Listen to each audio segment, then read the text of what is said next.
এইভাবে মজলিস ছিল, আমার নবী জ্ঞান চর্চা করাচ্ছেন, শিক্ষা দিচ্ছেন। এমন একটা সময়ে নবীজি বলছেন, মনে রাখবা, যদি তোমার সন্তান সন্ততি থেকে, তোমার বাবা মা থেকে, তোমার দুনিয়া থেকে, তোমার মধ্যে যা আছে, তোমার আমিত্বের মধ্যে যা আছে রে উম্মত, এই সমস্ত কিছু থেকে যদি আমি নবীকে বেশি ভালো না বাসতে পারো, প্রকৃত মুমিন হতে পারবা না। যদি ভালোবাসতে পারো, আমার আল্লাহ তোমাকে প্রকৃত মুমিন হিসেবে কবুল করে নেবে। গভীর মনোযোগ।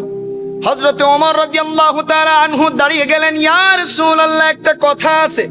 সুবহানাল্লাহ বলেন, আরো জোরে বলেন সুবহানাল্লাহ। নবী আমার জিজ্ঞেস করলেন, রে ওমর, কি কথা বলতে চাও এই মুহূর্তে, তুমি আমাকে বলে দাও। ওমর রাদিয়াল্লাহু তাআলা আনহু বললেন, ইয়া রাসূলুল্লাহ, আমি আপনাকে আমার বাবা মার থেকে বেশি ভালোবাসি, আমার সন্তান সন্ততি থেকেও বেশি ভালোবাসি, আমার দুনিয়ার মধ্যে যা রয়েছে গো নবী, এই সমস্ত কিছু থেকেই আমি ওমর আপনাকে বেশি ভালোবাসি।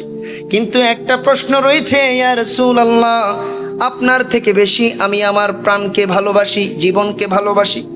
আমার নবীর চেহারাখানা একটু মলিন হয়ে গেল। বলল, ওমর, মনে রাখো, তোমার জীবনের চেয়ে বেশি যদি আমি নবীকে না ভালোবাসতে পারো, তুমি কখনোই মুমিন হতে পারবা না। এই কথা শোনার পর ওমর রাদিয়াল্লাহু তাআলা আনহু চিৎকার দিয়ে আমার নবীর সামনে পড়ে গেলেন, বললেন, ফিদাকা আবি ওয়া উম্মি ইয়া রাসূলুল্লাহ, নবী গো, মনে রাখেন, আজকে সাক্ষী থাকেন, আমি ওমরের বাবা মা, সন্তান সন্ততি, জীবন মরণ যা আছে সবই আপনার কদমে কুরবান। আজকে থেকে আমি ওমরের জীবনের মধ্যে আপনি রাসূল ছাড়া আর কোনো বড় কিছু নাই। আপনি রাসূলের কদমের মধ্যে আমি ওমরের জীবন পর্যন্ত কুরবান করে দিলাম। আমার রাসূল চিৎকার দিয়ে বলল, ওমর, তাহলে সার্টিফিকেটটা এই মুহূর্তে নিয়ে নাও। এই পৃথিবীর মধ্যে আমি দেখতে পাচ্ছি আমার আল্লাহ তোমাকে এই মুহূর্তে সবচেয়ে বড় মুমিন হিসাবে কবুল করে নিয়েছে।